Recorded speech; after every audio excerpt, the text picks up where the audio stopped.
मित्रांनो, आई कुठे काय करते या मालिकेच्या आजच्या भागामध्ये अरुंधती आणि नितीन हे दोघेही अशोकच्या त्या स्टॉलवर आलेले असतात. हा वडापावचा स्टॉल असतो. त्यावेळी आता अरुंधती विचारते, काय रे तुझं तर एकदम छान चाललंय.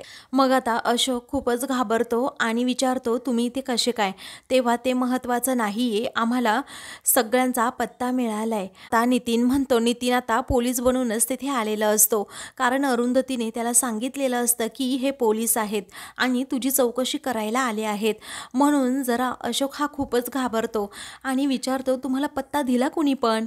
अरुंधती म्हणते, ते महत्त्वाचं आहे का, आम्ही तुझ्यापर्यंत आलोय ना आणि सर्व स्टाफची मी चौकशीसुद्धा केली आहे. तू एकटा सापडत नव्हता म्हणून आम्ही तुझा शोध घेतला, बाकी काही नाही. त्यावेळी अशोक घाबरतो आणि म्हणतो, काहीच तुम्हाला चौकशी करायची करा, त्यावेळी मी काही केलेलंच नाही आहे असं तो म्हणत असतो. अरुंधती म्हणते, मी कुठं म्हणाले की तू कुठे काही केलंय म्हणून. त्यावेळी नितीन म्हणतो, हे बघ अशोक, जे खरं आहे ना ते बरोबर तू सांगायचंच. तू कुणाला मिळालेला आहे का, कुणाकडून पैसे घेतोस का आणि हे काम करतो असं. त्यावेळी तो म्हणतो, नाही. मग आता तुला पोलीस स्टेशनमध्ये घेऊन जातो आणि चांगला चोप देतो, म्हणजे तुला सगळं काही समजेल, तुझं डोकं ठिकाण्यावर येईल, तू खरं सांगशील असं आता नितीन म्हणतो. त्यावेळी अशोक हा खूपच घाबरतो आणि म्हणतो, नका, मला पोलीस स्टेशनला घेऊन जाऊ नका. अहो, मी खूप गरीब घराण्यातला आहे, तुम्हाला माहीत आहे ना मॅडम. त्यावेळी अरुंधती म्हणते, हो माहीत आहे. मग तुला कोणी मदत केली हा वडापावचा स्टॉल टाकण्यासाठी ते सांग बरं मला. मग आता तो म्हणतो, त्या मगाशी मॅडम आल्या होत्या ना. तेव्हा कोणत्या मॅडम असं नितीन विचारतो. त्यावेळी आता अशोक म्हणतो, त्या संजना मॅडम. तेव्हा संजना मॅडमचं पुढे काय असं आता अरुंधती विचारते आणि तिने काही केलंय का, तुला कशामध्ये मदत केली आहे का असं विचारते. तो म्हणतो, त्यांनी मला एक काम सांगितलं होतं, मी त्यांचं ते काम केलं आणि म्हणूनच वडापावची गाडी टाकण्यासाठी त्यांनी मला पैसे दिले. अरुंधती विचारते, कोणतं काम करण्यासाठी त्यांनी तुला पैसे दिले. त्यावेळी आता तो सांगत नाही. मग आता नितीन त्याला पुन्हा धमकावतो, पोलिसांचा धाक दाखवतो. मग आता तो पोपट्यासारखा बोलू लागतो की त्यांनी मला सांगितलं की अरुंधती मॅमने जे पदार्थ बनवले आहेत त्यामध्ये झुरळ टाकायचं, म्हणजे मग त्यांची बदनामी होईल, रेस्टॉरंट बंद पडेल. मी तसं केलं आणि म्हणूनच हे सगळं काही घडलंय. त्यावेळी आता अरुंधतीला सत्य समजतं, संजनानेच हे सगळं काही केलं. आता तिला धक्काच बसतो नितीनला आणि अरुंधतीला संजनाचा प्रचंड राग आलेला असतो. त्यानंतर आता अरुंधती विचारते, तू हे सगळं पत्रकारांसमोर सांगशील का नक्की. तेव्हा तो हो असं म्हणतो. मग आता अरुंधती म्हणते, बरं ठीक आहे, चल माझ्याबरोबर. दुसरीकडे संजना आणि कांचन या दोघीही बोलत असतात. कांचन आता जन्माष्टमीबद्दल तिला सांगत असते. त्यावेळी संजना फक्त ऐकत असते. तेवढ्यातच अनिरुद्ध तेथे येतो आणि रागातच संजनाला म्हणतो, काय गं, मी किती वेळा तुला कॉल केले आणि तू एकही रिसीव केला नाही. मग आता ती म्हणते, माझं इथे काम सुरू आहे, तुला दिसत नाही का. अरे तुला कळत नाही का मी काय करते ते. माणूस एकदा कॉल रिसीव करत नाही म्हटल्यावर बिझी आहे ही गोष्ट तुला समजायला हवी ना. तू का सतत मग कॉल करत असतोस. अनिरुद्ध रागातच विचारतो की असं कोणतं काम तू करत होतीस ग असं म्हणून त्या दोघांमध्ये खूप वाद होऊ लागतात. त्यावेळी त्या मिहिकाला काय गरज होती काही पण अरुंधतीच्या पर्सनल लाईफविषयी लिहिण्याची. कारण अरुंधतीला किती मनस्ताप होईल या गोष्टीचा तू विचार केला का. तेव्हा कांचन म्हणते, अरे काय असं लिहून आले. तेव्हा अरुंधतीच्या सर्व पर्सनल गोष्टी लिहिल्या आहेत, त्या मिहिकाला आत्ताच सगळं काही हे थांबवायला सांग. तेव्हा संजना म्हणते, मी कोण थांबवणारी, मी कोण सांगणारी, कारण ती फूड ब्लॉगर आहे, पत्रकार आहे, ती काहीही करू शकते ना. तेव्हा तो म्हणतो, तुझी मैत्रीण आहे ना ती, मग तिला थांबायला सांग, नाहीतर हे महागात पडेल. त्यानंतर अरुंधतीच्या पहिल्या नवऱ्याविषयी, दुसऱ्या नवऱ्याविषयी, त्याचबरोबर दुसऱ्या नवऱ्याचा झालेला मृत्यू, त्याची असलेली प्रॉपर्टी कशी हडप करण्याचाही प्रयत्न करते.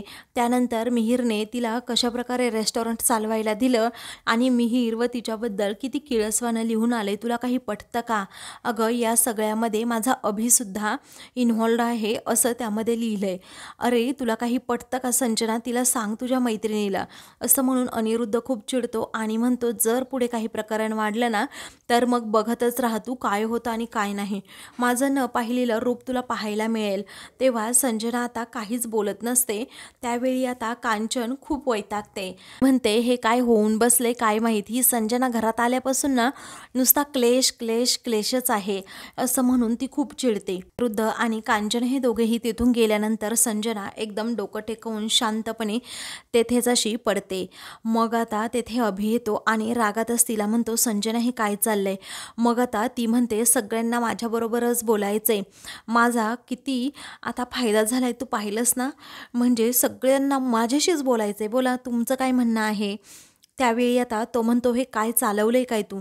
तेवढ्यातच अनघा तेथे ते पडद्याच्या आडून त्या दोघांचं सगळं बोलणं ऐकत असते. तिला आता धक्का बसलेला असतो, कारण समोर अभि आणि संजना हे दोघेही अरुंधतीच्या रेस्टॉरंटमध्ये जो काही प्रकार घडला त्याविषयीच बोलत असतात.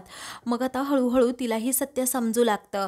मग आता अभि रागातच संजनाला विचारत असतो की अगं आपला मोठो काय होता, की हळूहळू आईला त्या रेस्टॉरंटमधून काढायचं आणि मी त्या रेस्टॉरंटमध्ये पार्टनर म्हणून मिहीर बरोबर काम करायचं, हा खरं तर आपला हेतू होता. पण तू एवढी चीप लेवलला उतरलीस ना की त्याला हद्दच नाही, सीमाच नाही.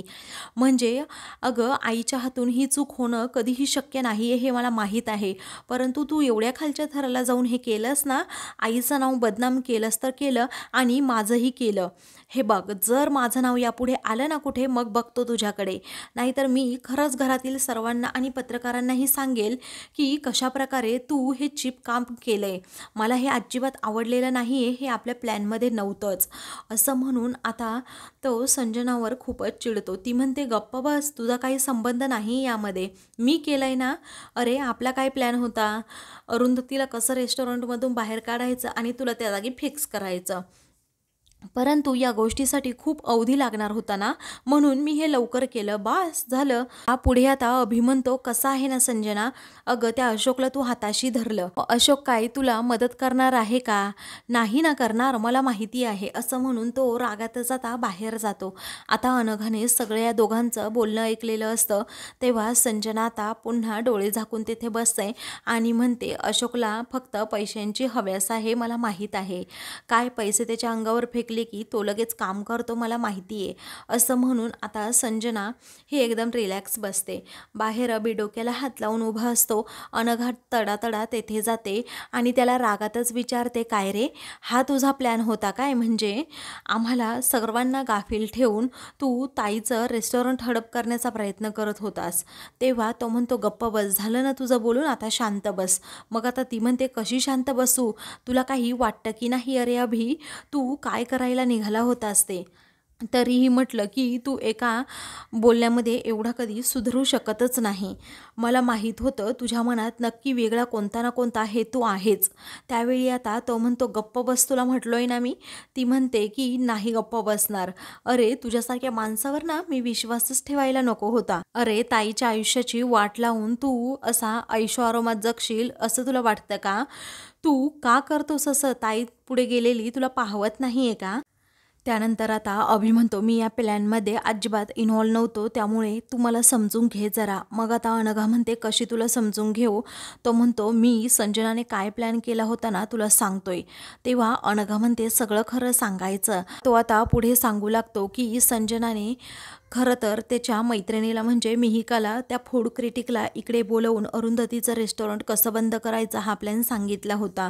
मग आता अभिने तिला रोखलं सुद्धा होतं, कारण जर ते रेस्टॉरंट बंद झालं तर मग मी पार्टनरशिप तरी कशी करणार आणि आईला त्या रेस्टॉरंटमधून कसं घालवणार, मला त्या रेस्टॉरंटमध्ये जागा तर मिळाली आहे, परंतु पुढे काय. मग आता संजना म्हणते ते तुझं बघ, कारण त्या रेस्टॉरंटच्या पदार्थांमध्ये झुरळ टाकायचं आहे आणि हाच माझा प्लॅन आहे. परंतु अभिने या गोष्टीसाठी स्पष्टपणे आता नकारच दिलेला असतो आणि हेच सत्य अभि आता अनघाला सगळं काही सांगतो. तेव्हा आता अनघा म्हणते अभि पण हे किती डेंजरस आहे तुला समजतं का, अरे या गोष्टीमुळे ताईची किती बदनामी झाली, ताईचं रेस्टॉरंट बंद झालं, तुला काही समजतं का. तेव्हा तो म्हणतो अगं मी नकारच दिला होता तिला, त्यावेळी आता मी ताईच्या कानावर ही सगळी गोष्ट घालणार आहे, ताई बिचारी किती अडचणीत आहे तुला समजत आहे की नाही असं म्हणून अनघा आता तेथून जाते. अभि आता डोक्यालाच हात लावून बसतो. त्यानंतर घरातील सर्वजण आता जन्माष्टमीची पूजा करण्याच्या तयारीतच असतात, परंतु अरुंधती अजूनही आलेली नसते. त्याचवेळी आता आप्पा विचारू लागतात की अरुंधती अजून कशी नाही आली काय माहीत. त्यावेळी आता येईलच ती इतक्यात असं कांचन म्हणत असते.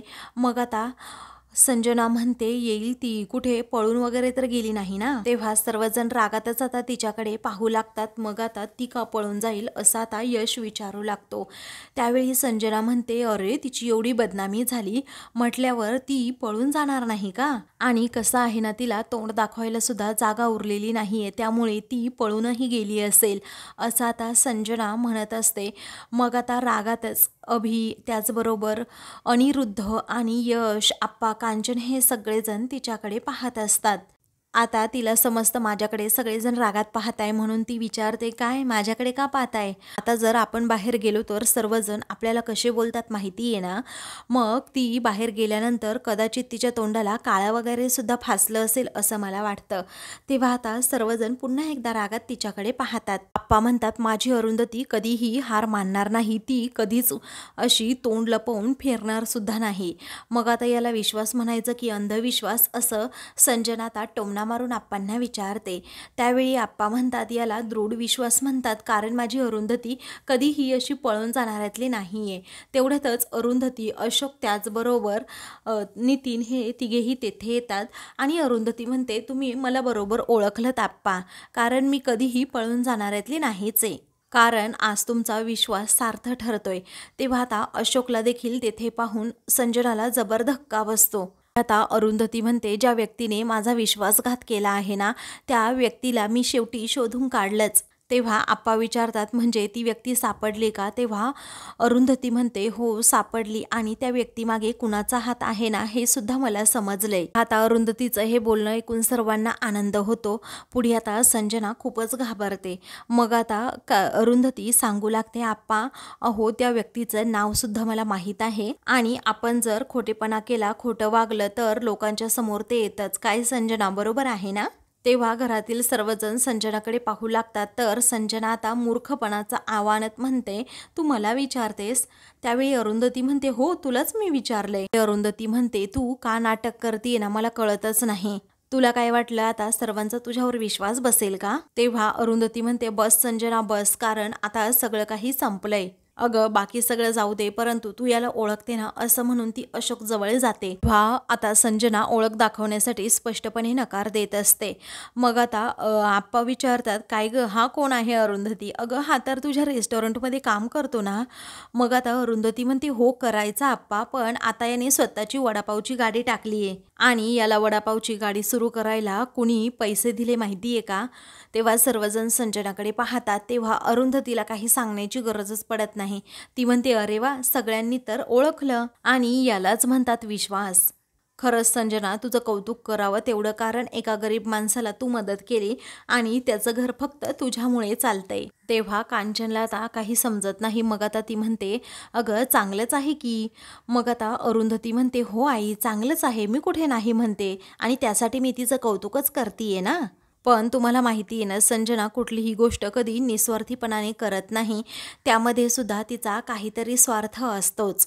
तिने अशोकबरोबर एक व्यवहार केला, त्यामध्ये तिने अशोकला सांगितलं मी तुला वडापावची गाडी टाकण्यासाठी मदत करते, त्या बदल्यात तू माझं एक काम करायचंस. आता अरुंधती विचारते बरोबर ना संजना. मग आता संजना म्हणते अगं या माणसाला मी साधी ओळखत सुद्धा नाही, आणि हा माझं काय काम करणार आहे. त्यावेळी अरुंधती म्हणते तुझं फक्त एकच काम आहे, सतत मला त्रास देत राहायचं.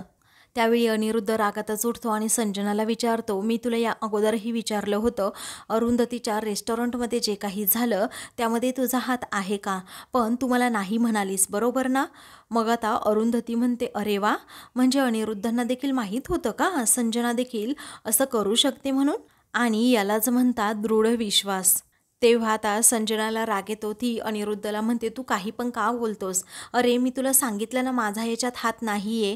अरुंधतीच्या डोक्यावर या सर्व गोष्टींचा परिणाम झाला ना, म्हणून ती अशी बडबडतीये, आणि तशीही तिला सवय आहेच काही झालं की मला ब्लेम करायचं. मग आता अरुंधती म्हणते पुराव्यांशिवाय मी काहीही बोलत नाही कधी संजना.